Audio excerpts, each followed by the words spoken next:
주님을 기다리는 대강절 제목입니다. 여러분이 신앙생활을 오래 하신 분들은 대강절이 무엇인지 잘 알 거라고 생각이 듭니다. 대강절은 성탄 전 넷째 주, 성탄 전에 넷째 주부터 이제 한 달 동안 4주간을 이제 대강절로 지키게 되어 있습니다. 쉽게 말씀드리면 12월 1일부터 넷째 주까지 성탄 전 주일까지가 대강절이라고 보시면 되겠습니다. 대강절은 다른 말로 강림절이라고도 하는데, 이 강림이라는 말은 예수님께서 이 세상에 오신 것을 기념할 뿐만 아니라 또 우리에게 지금 이 자리에, 현재 이 자리에 오시는 주님의 현존하심을 뜻하기도 합니다. 본래 강림이라는 말은 라틴어에서 유래된 말인데요, 온다라는 뜻이 있습니다. 온다. 그러므로 강림절은요, 오시는 분을 맞이하기 위한, 영접하기 위한 준비 기간이다, 이렇게 보시면 됩니다. 12월 25일은 예수님이 아기로 탄생한 성탄절입니다. 대강절은요, 이 예수님을 맞이하기 위한 기간이라는 것이죠. 아기 예수님으로 오신 예수님을 어떤 마음으로 맞이해야 될까라는 그런 기간이라는 것입니다. 그래서 아기로 오신 예수님을 맞이할 뿐만 아니라 우리는 또 뭐를 해야 되냐? 다시 오실 예수님, 재림 예수님을 우리는 맞이하기 위해서 그 예수님을 기다리는 그런 마음으로 신앙생활을 해야 된다는 것이죠. 옛날에 이스라엘 백성들은 4,000년 동안에 예수님이 오시기를 학수고대했습니다. 예수님이 오셔서 자신들을 구원해 주실 메시아를 기다렸다는 것이죠. 그래서 이스라엘 역사는 메시아를 기다리는 역사라고 보시면 될 것 같습니다. 그런데 참 불행한 일은 예수님이 이미 오셔서 2000년이 지났는데도 불구하고 아직도 그 예수님을 인정하지 아니하고, 메시아로 인정하지 아니하고 자신들을 구원해 줄 메시아를 지금도 기다리고 있다라는 사실이죠. 네. 그래서 이 강림절의 의미는요, 하나님의 임하심, 하나님의 임재하심을 갈망하고 고대하는 것이고, 또 희망이고 기쁨이고, 동시에 주님 오심을 우리가 준비하기 위하여서 회개하라는 그런 경고의 메시지이기도 합니다.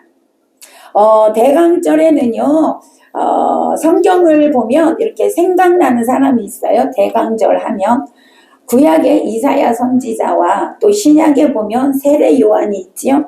또 오랫동안 예수님을 기다렸던 시몬이라는 사람이 이렇게 생각이 납니다. 이사야 선지자는 예수 그리스도의 탄생에 대해서 이렇게 기록을 하고 있는데, 이사야 9장 6절에 보니까 메시아의 탄생을 이렇게 기록하고 있습니다. 이는 한 아기가 우리에게 낳고 한 아들을 우리에게 주신 바 되었는데, 그의 어깨에는 정사를 메었고 그의 이름은 기묘자라, 모사라, 전능하신 하나님이라, 영존하시는 아버지라, 평강의 왕이라 할 것임이라. 그 정사와 평강이 더함이 무궁하며 또 다윗의 위에 앉아서 그 나라를 굳게 세우고 지금 이후 영원토록 공평과 정의로 그것을 보존하실 것이라. 만군의 여호와의 열심히 이를 이루시리라. 아멘. 이렇게 기록하고 있어요. 이사야 선지자는 예수님이 오시기 전에 BC 740년 전 사람이에요. 예수님 오시기 전에 740년 전의 사람인데, 그에게 하나님이 신이 임해서, 성령이 임해서 이렇게 예수님이 후에 이렇게 태어나실 것을 그렇게 예언한 내용입니다. 그래서 예수님이 메시아로 오실 건데 다윗의 자손으로 오실 것이고 평강의 왕으로 오시게 될 것이다 라고 이렇게 예언을 하게 된 것이죠. 그 예언대로 예수님은 평강의 왕으로 오셨다라는 것입니다. 740년 후에 600년 후에 이제 오셨다라는 것입니다. 자, 그 다음에 보니까 시므온이라는 사람이 있었는데 이 시므온은 누가복음 2장 25절에서 26절에 나오거든요. 예루살렘에 시므온이라는 사람이 있으니 이 사람은 의롭고 경건하여 이스라엘의 위로를 기다리는 자라. 성령이 그 위에 계시더라. 그가 주의 그리스도를 보기 전에는 죽지 아니하리라 하는 성령의 지시를 받았더니 아멘. 이렇게 되어 있습니다. 시므온은 이스라엘의 위로할 자가 올 거라는 걸 누구에게 알았어요? 성령이 가르쳐 줬다는 거예요. 이스라엘을 위로할 자가 이제 올 거더라. 그러니 너는, 성령께서 그렇게 말씀하신 거, 너는 그를 기다려라 라고 말씀하셨어요. 그를 만나기 전까지 내가 절대로 죽지 않을 것이다 라고 이렇게 성령이 가르쳐 줬었다는 것이죠. 그래서 시므온은요, 예수님 오시기를 성전에서 그렇게 기다렸다는 것이죠. 자, 시므온이라는 것은 하나님이 들으셨다 그런 뜻이에요. 이름은요, 하나님이 들으셨다. 그는 어떤 사람이냐? 의롭고 경건한 사람이었다라고 성경에서 말씀하고 있습니다. 자, 여러분, 의로움이라는 건 외적으로 나타나는 생활을 말하는 것이고요. 경건은요, 경건은 하나님을 경외하는 내적인 그 태도를 말하는 거예요. 심성을 말하는 것입니다. 그래서 시므온은 예수님을 기다렸는데, 아기 예수님을 기다렸는데 의로움과 경건함으로 준비하면서 언제 오실지 몰라. 예수님이 언제 오신다라고 얘기를 안 해줬거든요. 언제 오실지 모르는 이 예수님을 만나기 위해서 끊임없이 경건과 의로움으로 준비하며 오랫동안 기다린 자라는 것이죠. 그렇게 의로움과 경건함으로 준비하면서 기다림으로 인하여 결국 아기 예수님을 만나고 품에 안게 된 줄로 믿습니다. 사랑하는 여러분, 우리도 마찬가지입니다. 우리 예수님이 이제 다시 재림하여 오실 텐데 그 시와 그때는 아무도 모른다고 했어요. 언제 오실지 모르지만 우리 예수님은 반드시 다시 오십니다.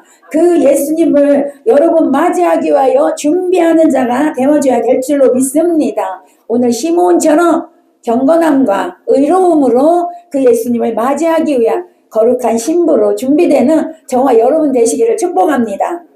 자, 그리고 세 번째 보니까 세례 요한이 나오는데 세례 요한은 요단강변이 무대였어요. 예, 거기에서 곧 오실 예수님을 맞이하기 위해서 회개를 경고한 분이십니다.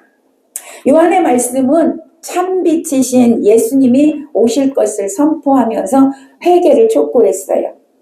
요한복음 1장 9절에 보니까 참빛 곧 세상에 와서 각 사람에게 비추는 빛이 있었나니 이렇게 말씀합니다.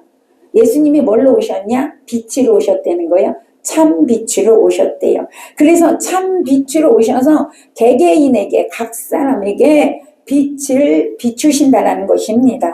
오늘 저와 여러분이 예수님을 마음에 모심으로 여러분에게 예수님의 빛이 임한 줄로 믿습니다. 그래서 세례 요한은 이 참빛 대신 예수님을 증거하고 선포했다라는 것이죠. 자, 그러면 예수님이 오실 예수님을 참빛으로 이렇게 표현하면서 선포를 했는데 이미 예수님이 오셨기 때문에 지금에는 이 요한의 말씀을 우리가 잊어버리고 옛날 일이야 라고 치부해 버릴 수가 있다는 것이죠. 그러나 그렇지 않습니다. 지금도 여전히 그 말씀은 각자에게 예수 그리스도를 영접하도록 우리에게 준비시키는 말씀인 줄로 믿습니다. 그 말씀은 그냥 옛날에 있었던 이야기가 아니라는 것이죠. 우리에게 지금도 적용되는 진실된 말씀인 줄로 믿으시기를 바랍니다. 그 당시에 예수님의 요한이 이 설교한 회개하라는 그 설교가 그때나 지금이나 우리가 하나님 나라에 들어가는 길인 줄로 믿으시기를 바랍니다.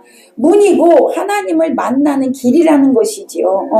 그러기에 우리는 이 말씀을 지금 이 순간에도 받고 그 말씀대로 살아가는 자가 되어줘야 한다는 것입니다. 그래서 모든 신앙인들은 깨어 있어서 정신을 차리고 영으로 요단강에 가야 합니다. 세례 요한의 경고의 말씀을 들어야 될 줄로 믿습니다.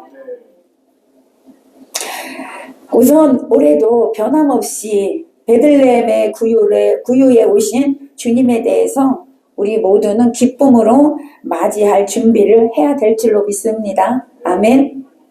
예수님이 구유에 오셨어요. 근데 그 이유를 보니까, 오늘 본문에 보니까 여관에 있을 곳이 없어서 구유에 누우셨다라고 말씀하고 있죠. 그 당시에 가이사 아구스도가 천하에 명을 내렸어요. 호적하라 오라고 명을 내렸거든요. 그래서 이 예수님의 엄마와 아빠 되었던 마리아와 요셉이 베들레헴으로 이제 호적을 하러 간 겁니다. 그것은 하나님의 뜻이었죠. 그동안에 한 번도 일어나지 않았는데 처음 했다라고 오늘 본문에 기록하고 있습니다. 예수님을 베들레헴에서 나게 하기 위해서, 왜 구약 성경에 예수님이 어디서 난다고 그랬어요? 베들레헴에서 난다고 했거든요. 그것을 이루시기 위해서 하나님의 계획과 섭리 속에서 이루어진 것이라는 것이죠. 어쨌든 그래서 베들레헴에까지 가득 이렇게 사람들이 붐볐어요. 그래서 뭐 여관도 없고 어디 묵을 데가 없게 되었다라는 것이죠. 그래서 예수님은요, 짐승이 거처하는 마구간에서 탄생하게 되었습니다. 하지만 이것은 조금 전에 말씀드렸듯이 하나님의 계획과 섭리 속에서 이루어진 것이죠. 또 예수님이 구유에 나셨다는 것은 인류 사상 가장 비참한 운명에 있는 한 생명까지도 예수님께서는 구하시려는 그 구원의 방편이었던 것입니다. 그러기에 그 당시에 예수님을 처음 경배하러 갔던 사람들이 누구였습니까? 밤잠을 자지 못하던, 양떼를 지키던 목자들이었습니다. 만약에 예수님이 왕궁에서 태어났거나, 만약에 예수님이 호화로운 여관에 태어났거나 이렇게 했다라면 어떻게 이 목자들이 양떼를 친 아주 천하고 소외당하고 이렇게 했던 사람들이 예수님을 영접하러 경배하러 갈 수가 있었겠습니까? 그렇지 않습니까? 이것은 정말 소외되고 외롭고 천하고 비천한 이런 사람들 하나까지도 우리 예수님은 구원하시기 위한 그런 목적이 거기에 있었다라는 것을 우리가 알 수가 있습니다. 또 한 가지 구유에 나신 그 목적은 뭐냐면 짐승 같은 우리에게 생명의 양식으로 오신 것을 예표하는 거예요. 여러분이 몇 번 들어서 아시겠지만 예수님이 나와서 어디에 누우셨냐면 먹이통의 구유에 누우셨습니다. 자, 먹이통, 구유에 누웠다는 것은 짐승의 먹이가 담기는 곳이에요. 짐승들이 먹이를 먹는 곳인데 우리가 예수님이 그 먹이에 담겨셨다는 것은 짐승 같은 여러분 우리가 예수를 모르면 다 짐승처럼 사는 겁니다. 그래서 우리 짐승 같은 우리가 그 예수를 먹음으로 우리가 생명을 얻게 된다, 이런 뜻이 거기에 있다라는 것이죠. 살게 된다는 거예요. 사는 역사가 일어나게 된다는 것입니다. 그래서 예수님은요, 마지막 인생을 마치면서 마지막 만찬에서 떡을 떼어주시면서 이것을 받아 먹으라, 이것은 내 몸이다 라고 말씀하셨어요. 이게 뭐예요? 내 몸을 먹어라, 이렇게 말씀하신 거예요. 그러니까 구유에 나셨다는 것은 내 몸을 먹어라, 이런 뜻입니다. 우리는 날마다 생명의 떡이시고 우리를 살리는 예수님을 먹는 자가 되어줘야 될 줄로 믿습니다. 그래서 예수님은요, 말씀이 육신이 되어 오신 분이세요. 말씀은 떡입니다. 그 떡이요, 예수님은 말씀이 육신이 되어 오셨어요. 왜? 우리에게 먹이시려고 오셨다는 거예요. 생명의 양식으로 오셨다는 거예요. 날마다 우리는 예수를 먹어야 살 수 있다는 걸 여러분 믿으시기를 바랍니다. 그러므로 이 대강절 기간에 우리는 더욱더 말씀을 먹어야 될 줄로 믿습니다. 말씀을 묵상하고 날마다 상고하고 그 말씀과 동행되어지는 이 시간이 되시기를 축복합니다. 성경은요, 예수님이 2000년 전에 탄생하셨던 것 역사적으로 기록하고 있지만 그것뿐만이 아니라 미래적으로 예수님의 재림에 대한 말씀도 기록하고 있지요. 특히 예수님의 재림에 대해서는 노아의 때와 같이 인자의 임함도 그러하리라, 이렇게 말씀하셨어요. 그러니까 예수님이 재림하실 때는 어떤 때와 같냐? 노아의 때와 같다. 여러분 노아의 때가 어땠는지 잘 아시지 않습니까? 노아가 방주를 만들고 방주 안에 들어갈 때까지 온 세상 사람들은 뭐 했대요? 먹고 마시고 시집가고 장가가고 뭐요? 세상 일에 열심히 했다 이 말이에요. 아니 지금 홍수가 나서 온 세상이 잠기기 전까지 노아가 방주에 들어가기 전까지 온 세상 사람들은 세상 일에 몰두하고 있었다라는 거예요. 여러분 지금도 마찬가지입니다. 주님이 말씀하셨잖아요. 노아의 때와 같을 것이다. 여러분 우리 주님이 오실 이때에도 지금도 주님이 다시 오신다라는 그 사실에는 아무도는 아니겠죠. 그것을 인지하지 못하고 여전히 먹고 마시는 세상 일에 집중하고 거기에 몰두하고 있는 그런 인생들이 많이 있다라는 것입니다. 우리는 12월에 이 대강절을 보내면서 하나님의 아들이신 예수님이 인간의 옷을 입으시고 이 땅에 임마누엘로 오신 그 목적이 무엇인가를 깊이 생각하는 그런 시간이 되시기를 바랍니다. 예수님이 이 땅에 왜 오셨을까? 이 세상에 예수님이 뭐하러 오셨을까? 예수님은 신이신데 그 신의 그걸 영광을 다 버리고 이 땅에 왜 오셨을까? 여러분 이것을 깊이 묵상하는 그런 시간이 되시기를 바랍니다. 예수님이 이 땅에 이렇게 육신을 입고 오신 이유 많이 있어요. 성경에서 여러분 요약을 해보면 두 가지로 요약이 될 수 있는데 하나는 뭐예요? 죄인들의 죄를 구하시고 구원하여 주셔서 생명을 주시기 위함이다 라고 기록이 되어져 있습니다. 요한복음 10장 10절에 보니까 예수님께서 말씀하시죠. 내가 온 것은 생명을 주되 어떻게 한대요? 풍성히 주려고 왔다. 이렇게 말씀하셨어요. 여러분에게 생명 주러 오셨대요. 여러분의 죄를 용서하시고 구원하여 주시고 생명을 주러 오셨대요. 영생을 주러 오셨대요. 아멘. 아멘이 없어요? 안 믿어지십니까? 예수님이 오셨는데 여러분에게 생명을 주는데 다 풍성히 주러 오셨대요. 할렐루야죠. 아멘이잖아요. 그러려고 예수님이 오셨어요. 자, 두 번째 다른 하나는 뭔가 봤더니 마귀를 심판하고 멸하러 오셨대요. 할렐루야.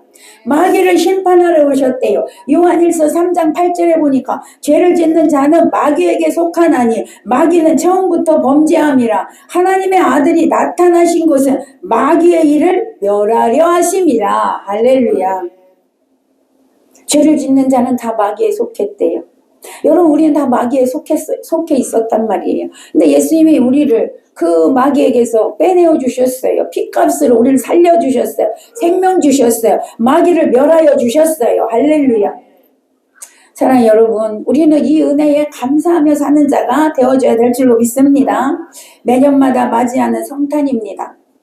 성탄 트리와 또 연말 분위기에 거기에 휩싸여서 부산 떨다가 정말 예수 없는 성탄절을 맞이하는 그런 안타까운 일이 없으시기를 바랍니다.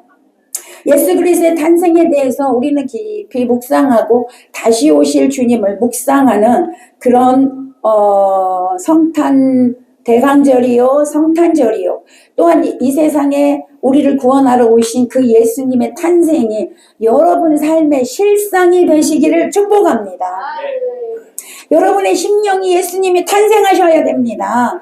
여러분의 가정에 예수님이 탄생하셔야 됩니다. 예수님이 탄생하지 않는 성탄절은 아무 의미가 없는 것입니다. 그래서 우리 대강절에는 정말 우리 안에 예수님이 계시고 우리 가정에 예수님이 계시고 그 예수님과 더불어서 살아가며 또 다시 오실 예수님을 고대하며 기다리는 그런 한 달이 되시기를 축복합니다. 자, 두 번째 어떻게 대강절을 보내면 좋을까요? 여러분 기도로 예수님과 깊은 교제를 갖는 시간이 되시기를 바랍니다. 누구나 성도라면 일상적인 기도하지요. 여러분 일어나면 기도하십니까? 식사 때 기도하십니까? 주무실 때 기도하십니까? 교회 오면 기도하시지요? 일상적인 기도 합니다. 예수를 믿는 사람이라면. 그러나 그런 평상적인 일상적인 기도 말고 더 깊은 교제가 있으시기를 바랍니다. 주님과의 깊은 그런 시간을 가지면서 주님께 기도하는 그런 기도가 더 있어야 될 줄로 믿습니다. 그래서 우리는 하나님의 그 시온의 대로를 평탄케 하는 기도를 해야 되고, 골진 마음을 돋우는 기도를 해야 되고, 오만스럽고 자만한 마음에 산을 깎아내리는 기도가 있어야 되고, 험한 곳이 평지가 되고 거친 마음에 주님이 오실 수 있도록 온유하고 겸손하게 되도록 기도하는 자가 되시기를 바랍니다. 이 시간 저와 여러분의 마음이 이 땅에 평화의 왕으로 오신 그 예수 그리스도를 통하여 이제 이 한 달 동안에 기도함으로 마음과 미움과 원통한 마음이 변하여서 용서할 수 있는 마음이 되시기를 바랍니다. 사랑할 수 있는 마음이 되시기를 바랍니다. 여러분 안에 평안과 기쁨과 평화가 넘치시기를 바랍니다. 우리의 힘으로 할 수 없는 일, 우리가 살아가다 보면 많이 있습니다. 그러나 여러분 그것을 우리가 해결하려고 하지 마시고 하나님께 맡기시기를 바랍니다. 주님 손에 맡겨드리시기를 바랍니다. 그럴 때 주님이 해결하는 겁니다. 내가 잡고 있으면 주님이 해결할 수가 없어요. 그러면 여러분에게는 주님께 맡기면 여러분에게는 참 안식이 오게 되는 것입니다. 자, 맡긴다는 건 여러 번 말씀드렸어요. 맡긴다는 게 뭐라 그랬어요? 멀리 던져버린다. 이런 뜻이 있어요. 멀리 던져버린다. 이 멀리 던져버린다는 것은 내가 가지고 오지 못하는 곳에 던져버린다. 그런 뜻이 있습니다. 자, 이곳이 어딜까? 멀리 던져버렸는데 멀리가 어딜까? 예수님의 그 십자가 밑에인 줄로 믿으시기를 바랍니다. 그 예수님의 십자가에 던져버리시기를 바랍니다. 그러면 예수님이 해결해 주시고요. 여러분에게는 참된 안식이 오게 되는 것입니다. 그래서 전능하신 하나님을 믿는 자의 증거는 뭐냐? 마음에 안식이 있다. 평안이 있다는 거예요. 평화가 있다는 거예요. 여러분에게 안식과 평안이 있으십니까? 아멘. 날마다 그 평안이 있으시기를 축복합니다. 그래서 예수님은 말씀하시잖아요. 내가 너에게 평안을 주노라. 세상이 알 수도 없고 세상이 줄 수도 없는 그런 평안, 참된 평안을 내가 내게 주노라. 아멘. 예수님이 말씀하셔요. 여러분 그 평안을 받아 누리시기를 축원합니다. 세 번째는요, 정성 어린 예물을 준비하는 그런 기간으로 가지시기를 바랍니다. 성탄절에는 교회에서도 그렇고 또 각종 모임도 굉장히 많아요. 그래서 기쁘고 즐겁고 이런 시간을 많이 보내서 조금 마음이 들떠있는 그런 시기입니다. 이 12월은. 그러나 우리가 깊이 생각해야 할 것은 예수님의 탄생을 축하한다고 떠들썩대지만 정작 예수님은 마음에 계시지 않는, 그래서 예수님이 없는 그런 성탄절을 우리가 보낼 수 있다라는 것이죠. 자칫 잘못하면. 저는 아기 돌잔치를 가면 항상 느껴요. 왜 아기 돌잔치를 가면 아기들이 많이 울더라고요. 왜냐하면 하루 종일 어른들한테 시달려가지고 아기는 많이 울어요. 그날의 주인공은 아기인데 아기는 어떻게 되든지 온데간데 없고 그냥 어른들이 축하한다는 의미로 그냥 마시고 먹고 취하고 그렇게 즐겁게 하는 것을 많이 봤거든요.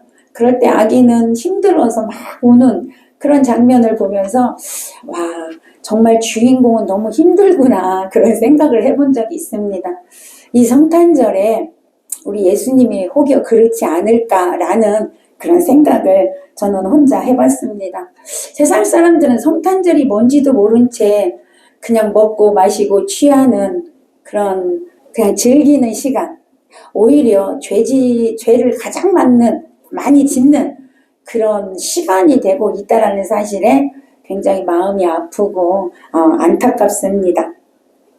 예루살렘 성에 예배하러 갔던 예수님의 엄마와 아빠 요셉과 마리아도 절기를 지키고 집으로 돌아가고 있었는데 한참 동안 예수님이 옆에 있는지 없는지도 모르고 집으로 돌아갔습니다. 그렇게 돌아가다가 예수님이 없음을 그때서 발견했습니다.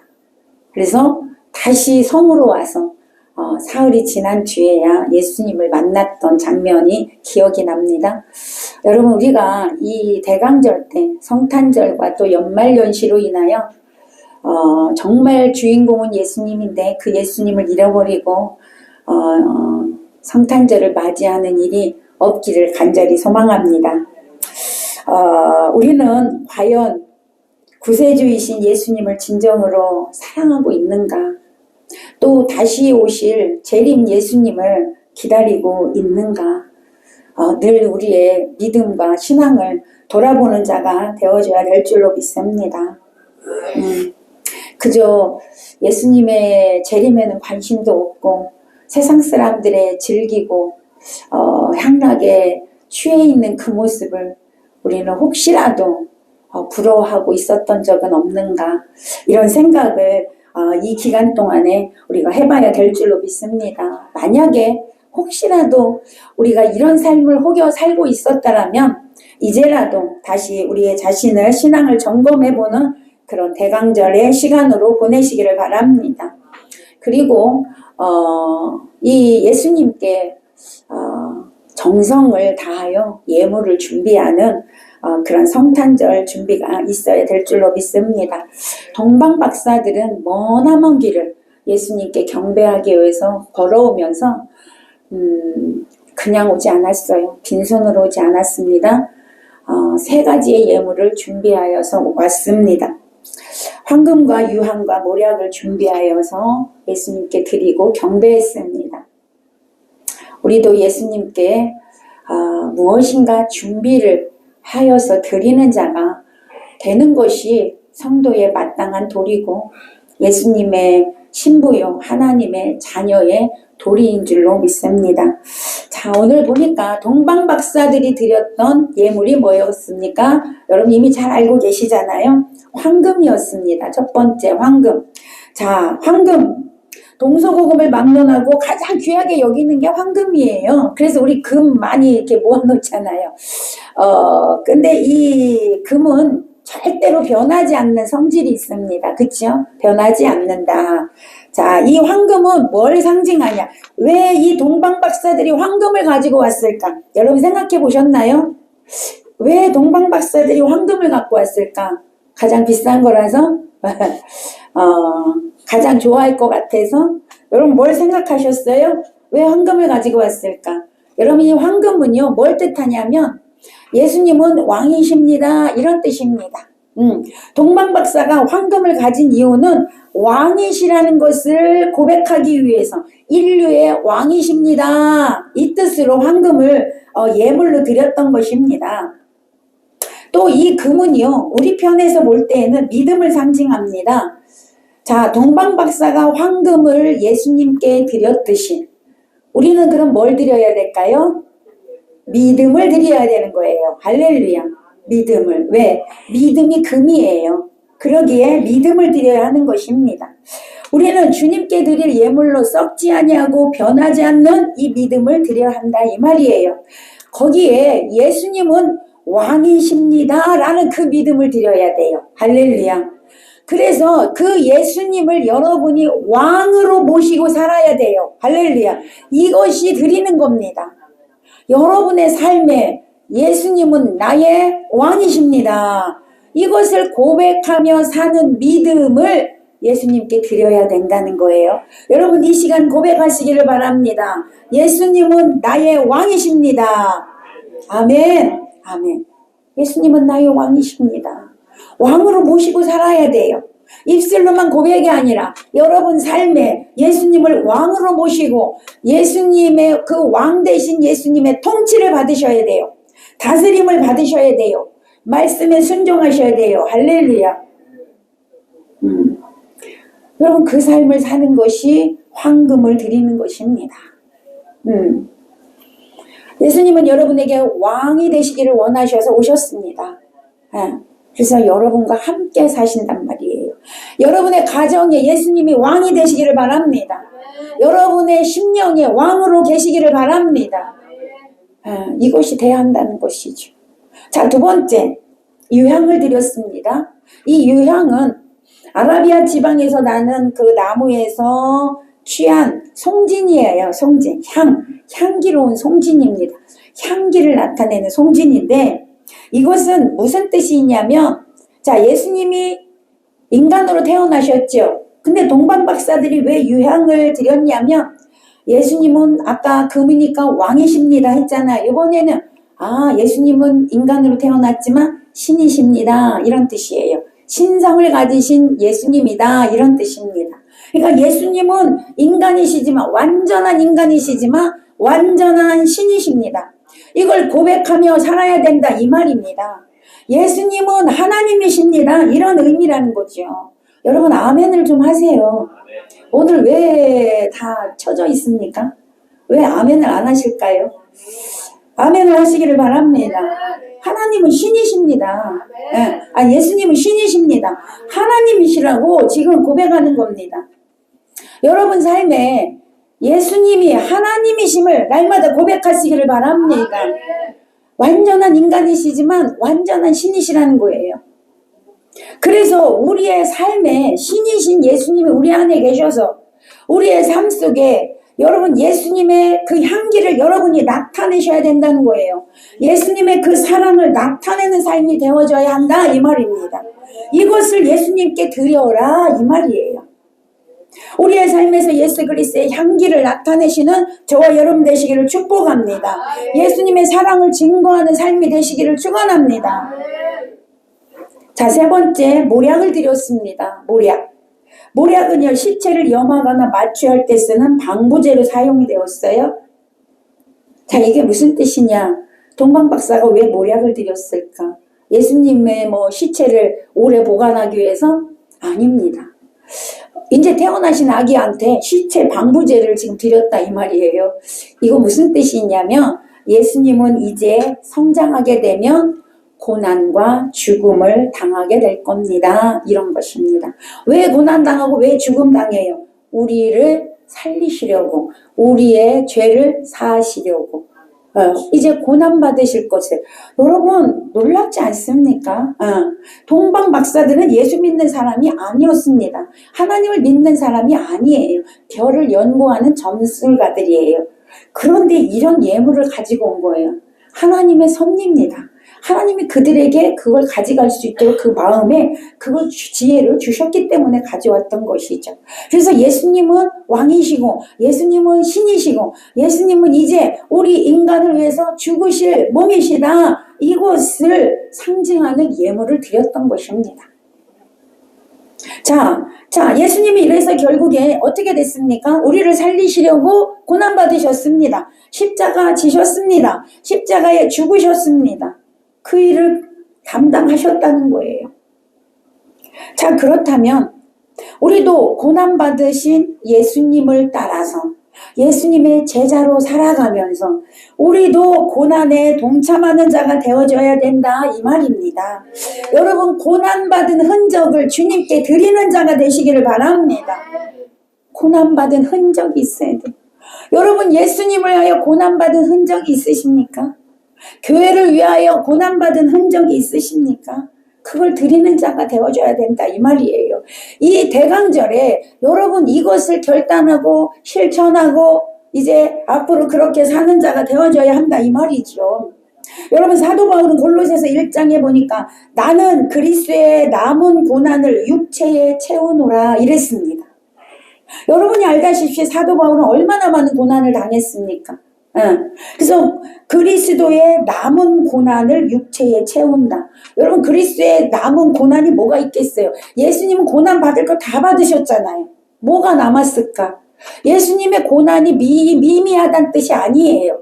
이것은 예수님은 다 받으시고 죽으시고 부활하시고 승천하셨어요. 그리스도의 남은 고난이라는 건 뭐냐? 오늘날 교회가 감당해야 할 고난이 있다, 이런 뜻이에요. 교회가 감당해야 할 고난.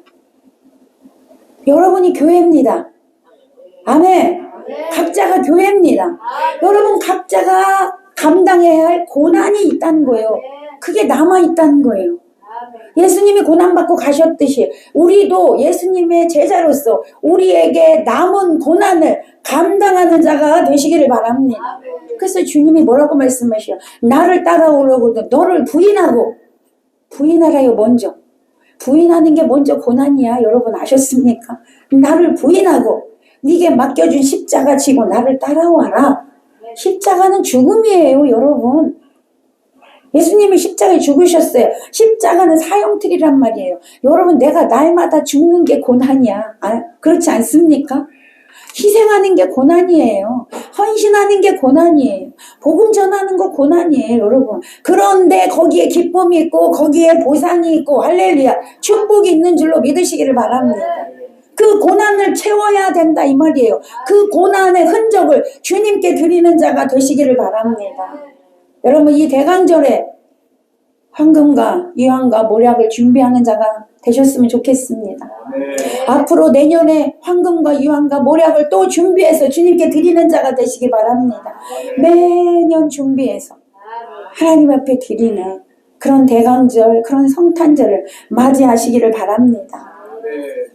그래서 우리는 대강절을 보내면서 이제는 이런 황금과 유황 모략을 드리고 다시 오실 주님을 우리는 준비하는 자가 되어줘야 되겠죠. 우리의 마음에 길이 굽어 있어서 주님을 모시지 못한다면 어떻게 해야 되겠어요? 곧게 펴야 되겠죠. 대강절을 맞이하면서 여러분의 마음을 곧게 펴시기를 바랍니다. 울퉁불퉁하였다면 평탄하게 하시기를 바랍니다. 이기심이나 그릇된 욕망으로 가로막힌 길이 있다면 말씀으로 뚫고 길을 내서 주님이 오실 수 있게 준비하시기를 바랍니다. 주님은 과거에 나신 게 아니고 지금 이 자리에 내게 오고 계십니다. 그 주님을 맞이하셔야 돼요. 그 주님을 만나셔야 합니다. 우리 주님은 분명 다시 오십니다. 반드시 재림하십니다. 오늘날 재림을 믿지 않는 사람들이 많은데요. 여러분 기억하세요. 성경은 하나도 이루어지지 않은 게 없습니다. 다 이루어졌습니다. 99% 이루어졌어요. 1% 이제 다시 오실 주님만 이루어지면 됩니다. 여러분, 지금까지 이루어졌다면 다시 오실 주님도 이루어지는 겁니다. 영광 중에 여러분 데리러 오실 것입니다. 여러분을 새 예루살렘과 새 땅, 새 예루살렘에 새 하늘과 새 땅 예루살렘으로 여러분을 인도하러 오실 것입니다. 그 주님을 맞이하는 영접하는 준비를 해야 된다는 것입니다. 또한 이 시간 이곳에 오시는 매일마다 우리를 만나러 오시는 그 주님을 맞이하기 위하여 고대하고 사모하고 간절한 마음으로 여러분의 마음을 활짝 열어놓는 여러분 되시기를 축복합니다. 말씀을 맺습니다. 사랑하는 여러분, 대강절에 주님이 이 땅에 오신 목적이 무엇인지 깊이 생각하는 그런 시간이 되시기를 바랍니다. 기도로 주님과 깊은 교제가 있으시기를 바랍니다. 주님께 드릴 예물로 황금과 유황과 모략을 준비하는 시간 되시기를 바랍니다. 마지막으로 다시 오실 주님을 맞이하기 위하여 거룩한 신부로 준비되시기를 예수님의 이름으로 간절히 축원합니다. 아멘.